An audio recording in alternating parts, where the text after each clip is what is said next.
자, 오늘 드디어 사도행전 강의 마지막 시간입니다. 여기까지 함께 이 사도행전의 여정을 달려오셨는데요. 이제 제일 마지막 장 28장을 함께 살펴보면서 은혜를 나누려고 합니다. 지난주에 로마로 가던 배가 유라굴로 광풍을 만났다가 고생 끝에 배는 다 부서지고 이제 사람들만 겨우겨우 육지에 이제 도착을 하게 됩니다. 그들이 도착한 섬이 멜리데라고 하는 섬이었어요. 오늘날은 이 섬을 몰타라고 합니다. 특히 바울 일행들이 상륙한 곳을 바울만이라고도 부르는데 경치가 아주 좋고 바닷물이 맑아서 지금은 아주 유명한 관광지가 되었습니다. 그래서 성지순례하는 사람들도 저것을 많이 찾아온다고 해요. 하지만 정작 이 바울 일행이 멜리데에 도착했을 때는 그렇게 아름다운 풍광을 즐길 여유가 없었습니다. 차가운 바다를 겨우겨우 헤엄쳐서 육지에 도착한 사람들은 기진맥진한 데다가 추위에 덜덜 떨고 있었을 거예요. 그때 멜리데 사람들이 그들을 발견합니다. 그리고 사람들에게 불을 피워줘요. 정말 크게 친절을 베푼 겁니다. 276명이나 되는 많은 사람들이 한꺼번에 불을 쬐다 보니까 나무도 많이 필요했겠죠. 그래서 죄수 신분인 바울도 그 일을 함께 거들게 돼요. 근데 하필이면 바울이 나르던 그 나무 묶음 사이에 뱀이 이제 겨울잠을 자려고 그 속에 숨어 있던 거죠. 근데 불 속에 이 나무를 던져 넣으니까 뜨거워서 이 뱀이 뛰쳐 나오다가 바울의 손을 꽉 깨무는 겁니다. 자, 독사한테 물렸으니까 사람들은 바울이 지금 금방 이제 손이 팅팅 붓거나 최소한 퉁퉁 붓거나 곧 죽게 될 거라고 생각을 했습니다. 근데 아무리 기다려도 안 죽는 거예요. 상식적으로 있을 수 없는 일이 벌어졌습니다. 그래서 사람들은 그런 걸 기적이라고 하잖아요. 우리는 과연 어떻게 해서 바울이 뱀에 물리고도 멀쩡할 수 있었는지에 대해서 알 수가 없습니다. 하나님께서 하시는 일들에 대해서 우리는 어떻게, 왜 그런 일이 일어났는지에 대해서 물을 수가 없습니다. 왜냐하면 하나님께서 그 일의 원인이 되시고 또한 이유가 되시기 때문이에요. 하나님이 하신 겁니다. 왜 그런지 어떻게 그랬는지 우리는 이해할 수도 없고 알 수도 없습니다. 그냥 그런 일이 일어났다는 거예요. 또 오늘날은 왜 그런 일들이 나에게 일어나지 않느냐고 묻는 것도 의미가 없습니다. 사실 기적은 안 일어나는 게 정상이에요. 안 일어나야 하는 게 정상이고 그 기적이 일어난다면 그야말로 특별한 사건입니다. 기적은 하나님의 주권 안에 있는 일이기 때문입니다. 자, 어쨌든 죽어야 할 바울이 죽지 않고 멀쩡하게 있는 것을 보면서 이 멜리데 사람들은 바울이 신이라고 생각을 합니다. 바울은 그저 하나님의 도구였지만 사람들의 눈에는 신적인 능력을 가진 사람이라고 본 거죠. 이런 소문이 나자 사람들이 바울에게 찾아옵니다. 여러 가지 병이 걸린 사람들이 바울에게 찾아와서 고쳐달라고 무릎을 꿇어요. 확신하건대 바울은 절대로 내가 그런 사람이라고, 내가 그런 신적인 능력을 가진 사람이라고 우쭐대지 않았을 것입니다.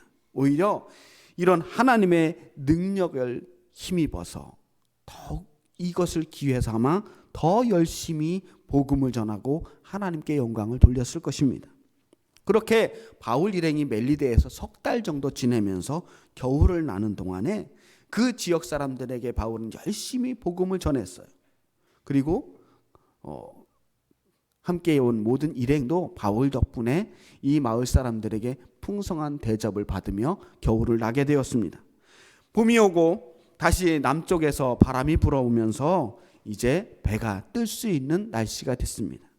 큰 화물선을 타고 드디어 로마로 들어가게 됩니다. 이 사도행전을 쓴 누가가 바울의 여정을 맨 마지막에 로마라고 정해놓은 이유가 있습니다. 거기엔 상당한 의미가 있어요. 예수님께서 제자들에게 하셨던 말씀 기억나시죠? 예루살렘과 사마리아와 온 유대와 땅끝까지 이르러 복음의 증인이 되라고 말씀하신 그 말씀 있잖아요. 그 말씀이 이 로마에 바울이 들어옴으로써 성취되었다라고 하는 거예요. 당시의 세계관에 있어서 로마는 그야말로 땅끝에 있는 나라였습니다. 그들이 생각하는 가장 먼 나라 중에 하나가 로마였던 거예요. 15절 말씀 한번 읽어보겠습니다. 그곳 형제들이 우리 소식을 듣고 아비오 광장과 트레이스 타베르네까지 맞으러 오니 바울이 그들을 보고 하나님께 감사하고 담대한 마음을 얻으니라. 바울이 로마에 왔다라고 하는 소식을 듣자 로마에 사는 성도들이 바울을 마중하러 나왔다는 거예요. 이 말은 바울이 로마에서 복음을 전하기 이전에 이미 로마의 성도들이, 예수님을 믿은 사람들이 있었다는 거예요. 당시에는 바울만 전도한 게 아니었습니다. 다른 수많은 제자들과 성도들도 세계 곳곳에 흩어져서 복음을 전하던 시대였어요. 사도행전은 단지 바울을 중심으로 이야기를 풀어나갈 뿐이었죠. 하여튼 이 사람들이 바울을 마중하러 저 로마에서부터 이 항구 있는 데까지, 바울이 있는 트레이스 타베르네까지 오려면 한 50km 이상의 여행을 해야 했습니다. 또 아비오 광장까지 오려면 거기서도 또 16km를 더 가야 했어요. 바울 일행이 움직이는 그 길을 찾아서 사람들이 계속해서 나와서 마중을 하고 있는 겁니다. 한 번도 만나보지 못했던 성도들이에요. 그런 성도들이 바울의 소문을 듣고 바울을 만나기 위해서 그 먼 걸음을 하고 있는 겁니다. 그러니 바울이 이 사람들을 보고 얼마나 감동을 했겠습니까? 사실 바울은 그동안 정말로 로마에 오고 싶어 했어요. 그리고 바울이 로마 방문을 마음속으로 준비하면서 로마에 있는 성도들에게 로마서로 편지를 쓴 게 벌써 3년 전이었습니다. 그런데 바울의 그 기도가 이제서야 응답이 된 겁니다. 적어도 로마서를 쓸 때는 바울이 자기가 이렇게 죄수의 신분으로 로마의 성도를 만나게 될 거라고는 생각도 하지 못했을 것입니다. 하지만 하나님께서는 바울이 생각하지도 못한 방향으로 바울의 발걸음을 로마까지 인도해 주셨어요. 어찌됐든 바울은 로마에 오게 되었고 로마의 성도들을 만나게 되었습니다. 그러면서 자신의 발걸음을 인도하시는 그 하나님께 감사를 하며 담대한 마음, 용기를 얻게 되었습니다. 사실 로마로 가는 그 길 동안 바울이라고 두려운 마음이 없었겠습니까? 긴장되지 않았겠습니까? 종종 아주 용감해 보이는 사람들도, 굉장히 담대한 마음을 가진 사람들로 보이는 사람들도 사실은 그 마음속에 누구나, 사람이라면 누구나 두려움과 긴장감이 있기 마련입니다. 사람이 용감하다라고 하는 것은 겁이 없는 사람이 아니에요. 두려움이 없는 사람이 용감한 사람이 아니라 우리와 똑같이 마음속에 두려움을 가지고 있지만 그 두려움 앞에서 주저앉지 않고 머뭇거리지 않고 그 두려운 마음을 가지고도 앞으로 나아가는 사람이 용기 있는 사람인 겁니다. 로마의 성도들은 바울에게 그런 새로운 용기를 품게 해주었습니다. 자, 이제 드디어 바울이 로마에 들어갑니다. 로마시에 들어가서 머물게 되었는데 바울은 기소가 되긴 했지만 그렇다고 아직 죄인의 판정을 받은 건 아니에요.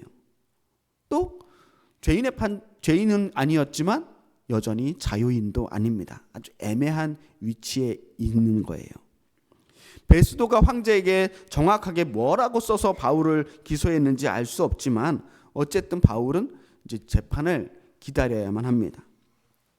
근데 다른 범죄자들처럼 감옥에 갇혀서 재판을 기다렸던 것은 아니었고 로마에 새 집을 얻어서 자기 돈으로 집을 하나 구하는 거예요. 그리고 그 집에 머물면서 가택연금이 된 채 집 밖으로는 나갈 수 없지만 집 안에서는 자유로운 신분으로 지내면서 재판을 기다리게 됩니다. 문 밖에는 병사가 한 명이 있어요. 사실 한 명밖에 없기 때문에 마음만 먹으면 얼마든지 탈출할 수도 있었을 겁니다. 하지만 그렇게 되면 더 이상 로마 시민권자로서의 법적인 보호를 받을 수 없게 되죠. 그러니까 바울은 탈출할 이유가 없습니다. 대신 바울은 자기 집으로 들어오는 손님들은 자유롭게 만날 수가 있었어요. 연회가 언제든 가능했다는 거예요. 그래서 바울은 먼저 로마에서 살고 있는 유대인 중에 높은 사람들을 먼저 만나기로 합니다. 이곳에 로마에 사는 유대인들은 바울에 대해서 어떻게 생각하고 있는지가 궁금했을 겁니다. 그런데 다행스럽게도 로마에서 사는 유대인들은 예루살렘에서 있었던 바울과 유대인들의 그 갈등에 대해서 전혀 알고 있지 않아요. 바울에 대해서 나쁜 선입견이 하나도 없었다는 겁니다. 그래서 바울은 그 사람들에게 내가 어쩌다가 로마까지 오게 되었는지, 어쩌다가 이 죄인의 신분으로 재판을 기다리고 있는지에 대해서 이야기를 합니다. 그리고 그와 함께 유대인들에게도 하나님 나라와 예수님에 대한 복음을 전파합니다. 그렇다고 그 말씀을 들은 유대인들이 전부 다 예수님을 믿게 된 건 아니에요. 그 중에는 이 말씀에 관심을 가지고 믿고 싶어하는 사람들도 있었지만 또 전혀 믿지 않는 사람들도 있었어요. 그들 가운데서 서로 의견이 갈라지면서 소란스러워졌을 겁니다. 그리고 그 모습을 보면서 바울이 이런 말을 해요. 28절입니다. 이 하나님의 이 구원이 이방인에게로 보내어진 줄 알라. 그것들은 그것을 들으리라. 하나님의 구원이 유대인들이 아니라 이방인들에게로 보내진 것을 당신들도 알아야 한다라고 말합니다. 지금까지 우리가 함께 이 사도행전을 읽으면서 사도행전에서 처음부터 끝까지 계속 반복되어 나타나는 주제들이 몇 가지 있음을 우리가 알아야 돼요. 첫 번째는 누군가 유대인들에게 복음을 전했어요.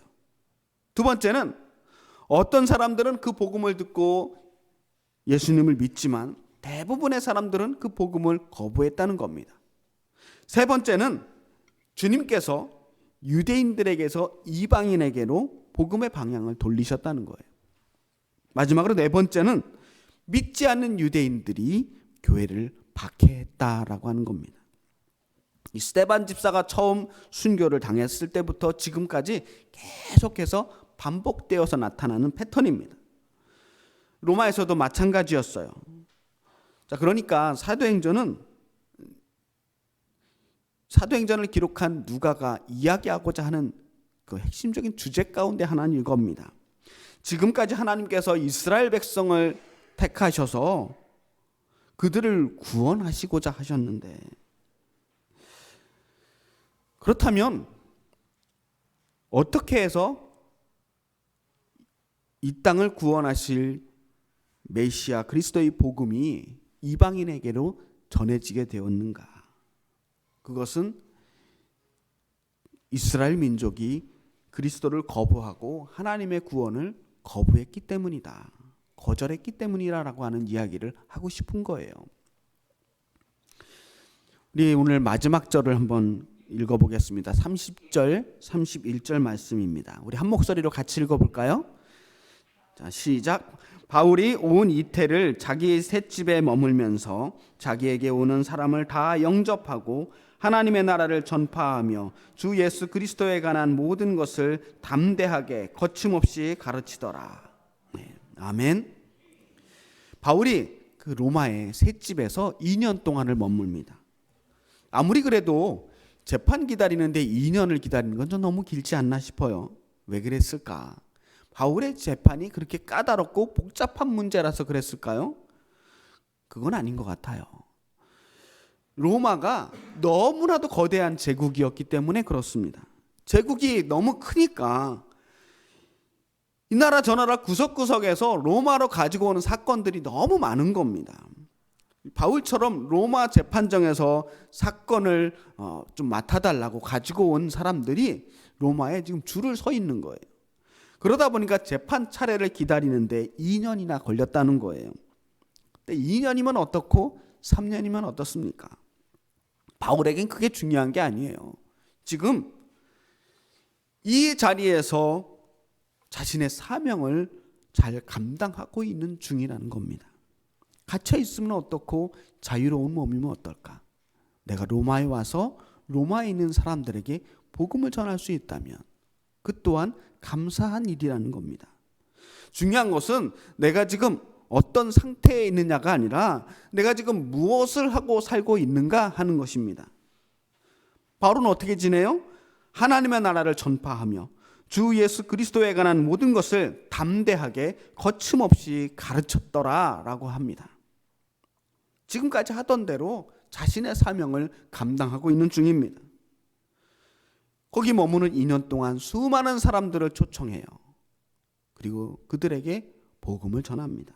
그리고 거기서 에베소서, 골로새서, 빌레몬서, 빌립보서 같은 옥중서신이라고 우리가 부르는 그 책들을 이 로마의 셋집에서 쓰게 됩니다. 그렇게 바울은 하나님의 나라를 전파하고 예수 그리스도를 담대하게 거침없이 전파하고 있었습니다. 자, 사도행전의 이야기는 갑자기 여기서 딱 끝나버려요. 이걸 열린 결말이라고 해야 할지 불완전 결말이라고 해야 할지 모르겠어요. 뭔가 얘기를 하다가 갑자기 뚝 끊어진 느낌이 듭니다. 아직 바울의 이야기가 다 끝나지 않았거든요. 바울의 재판이 어떤 판결을 받았는지 알 수 없습니다. 이후로 바울이 어떻게 지냈는지 또 어떻게 죽었는지에 대해서도 알 수가 없어요. 뿐만 아니라 베드로의 이야기도 초반에 좀 나오다가 중간에 더 이상 나오지 않잖아요. 예루살렘 교회나 안디옥 교회가 이후로 어떻게 되었는지도 알 수 없습니다. 그냥 모든 이야기가 갑자기 이 로마에서 뚝 끊어졌습니다. 그래서 많은 목사님들이 사도행전을 설교하실 때 이 마지막 장을 설교하시면서 사도행전은 현재 진행형이다라고 말씀을 하셔요. 사도행전은 28장으로 끝나는 것이 아닙니다. 이제 사도들의 사명이 오늘을 사는 우리들에게까지 전해졌다는 거예요. 이제는 사도행전 29장의 시대입니다. 이제 우리가 사도행전 29장을 써야 하는 사명이 우리에게 있다는 것입니다. 자, 이러한 교훈이 오늘날 우리에게 분명히 의미가 있다고 저는 믿습니다. 우리는 계속해서 사도의 사명을 받은 사람들이기 때문입니다. 근데 사도행전을 쓴 누가는 어떤 의미로 이렇게 썼는지 또 궁금해져요. 과연 사도행전을 기록한 누가는 어떤 의미로 이러한 결말을 내었던 것일까요? 사실 뒤에 기록하고 싶은 사도들의 이야기들이 많이 있을 겁니다. 바울의 재판 이야기 궁금하잖아요. 또 바울의 행적이 앞으로 어떻게 흘러가는지에 대해서도 우리는 성경 외에 그 어떤 것에서도 정확한 문헌을 통해 알 길은 없습니다. 네, 우리가 성경에서 알 수 있는 바울의 가장 마지막 모습은 디모데후서에 나타나 있어요. 디모데후서 4장을 읽어보면 그곳에서 바울의 가장 마지막 모습을 발견할 수가 있습니다. 제가 디모데후서 4장 6절에서 8절까지 한번 읽어드리겠습니다. 세 번역으로 제가 읽어볼게요. 나는 이미 부어드리는 제물로 피를 흘릴 때가 되었고 세상을 떠날 때가 되었습니다. 나는 선한 싸움을 다 싸우고 달려갈 길을 마치고 믿음을 지켰습니다. 이제는 나를 위하여 의의 면류관이 마련되어 있으므로 의로운 재판장이신 주님께서 그날에 그것을 나에게 주실 것이며 나에게 뿐만 아니라 주님께서 나타나시기를 사모하는 모든 사람에게도 주실 것입니다.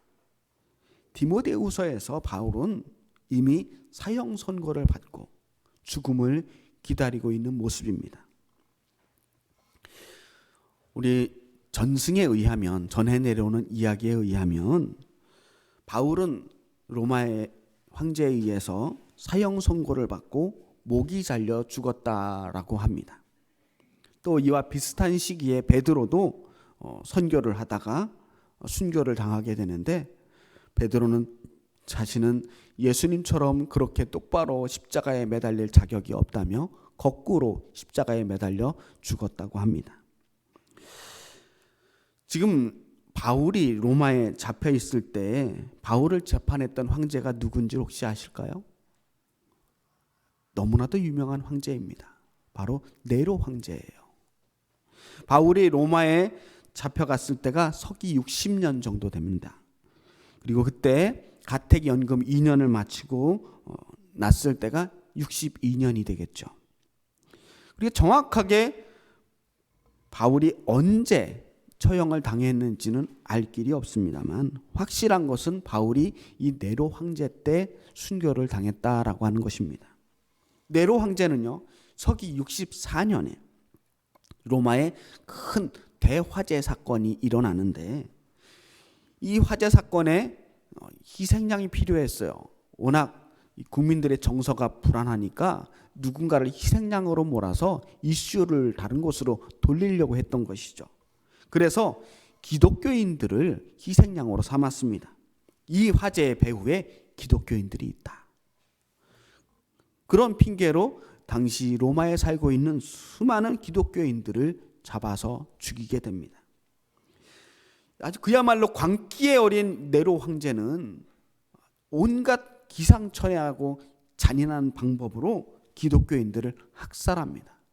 이 로마 사람들의 분노를 기독교인들에게 돌려버린 거죠.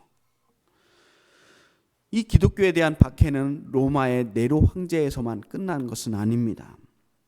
서기 313년 콘스탄티누스 황제가 로마의 국교를 기독교로 승인하기 전까지 무려 300년 가까이를 기독교인들은 수없는 고난과 핍박을 받으며 견뎌왔습니다.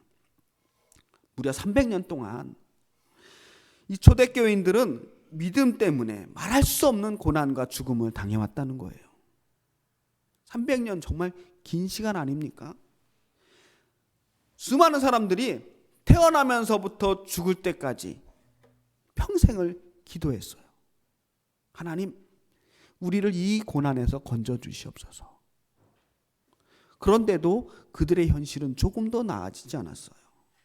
그들은 그 핍박의 현장에서 태어났고 그리고 평생 동안 위험을 무릅쓰고 믿음을 지키다가 또 끔찍하게 죽어갔습니다.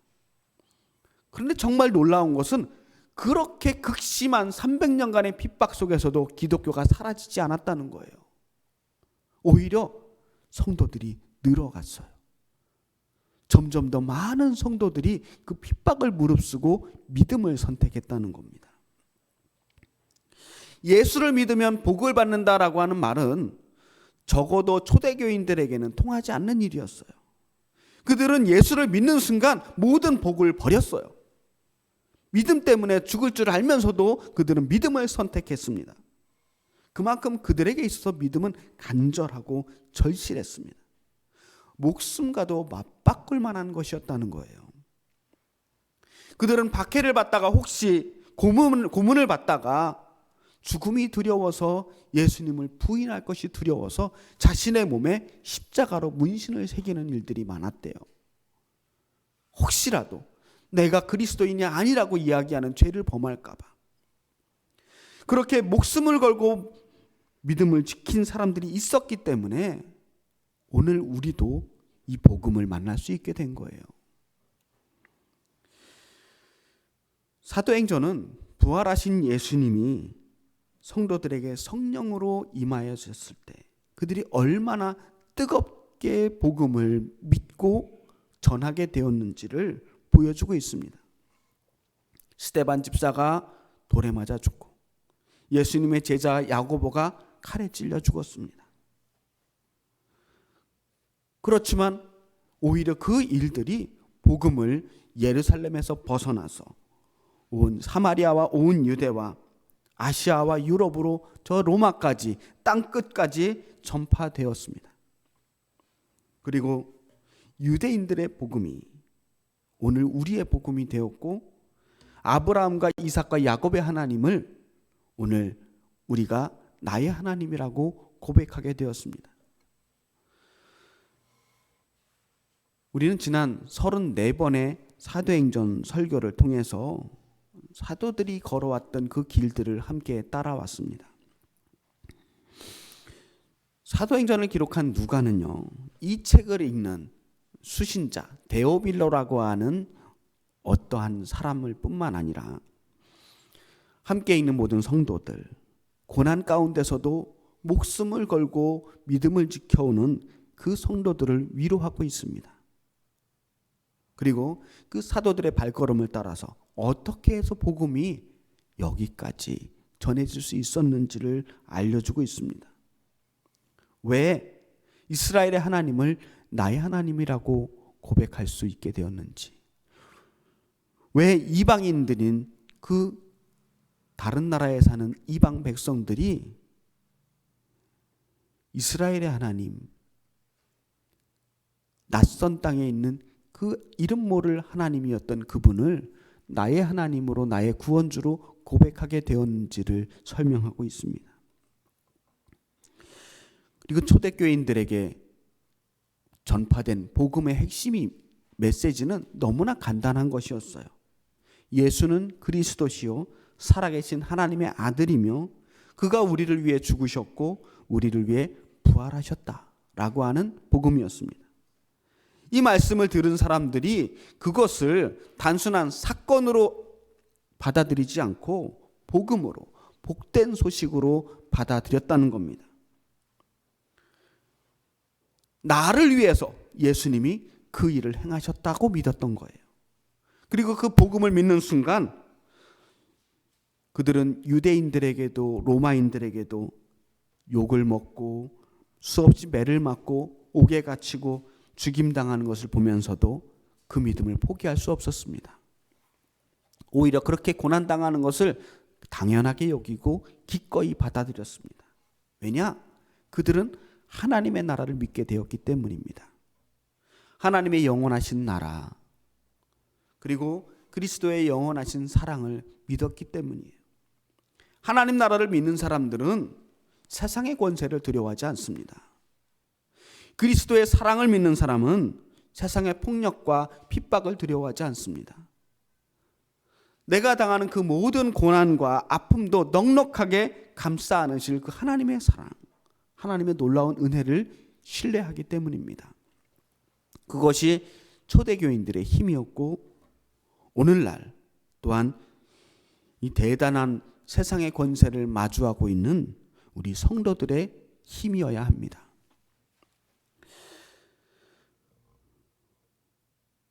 그 사도행전의 역사는 지금 오늘까지 이어오고 있습니다. 다시 한번 사도행전의 마지막 절을 읽어볼까요? 31절 말씀입니다. 하나님의 나라를 전파하며 주 예수 그리스도에 관한 모든 것을 담대하게 거침없이 가르치더라. 아멘.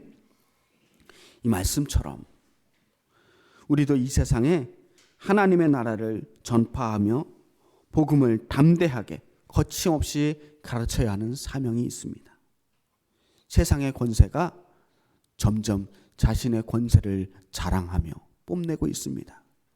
우리들의 힘이 연약해 보입니다. 온갖 거짓의 것들이 진리를 물리치는 것처럼 보입니다. 불의가 정의를 이기는 것처럼 보입니다. 그렇지만 우리가 끝까지 이 믿음을 포기할 수 없는 이유는 하나님이 우리와 함께 하시기 때문입니다. 담대하게 거침없이 세상 가운데로 나아가시기를 축복드립니다. 그 무엇도 우리를 막을 수 없습니다. 두려움 없이 담대하게 거침없이 세상의 모든 권세를 넉넉히 이기시는 우리 엘림교회 성도님들 되시기를 주님의 이름으로 축복합니다. 기도하겠습니다.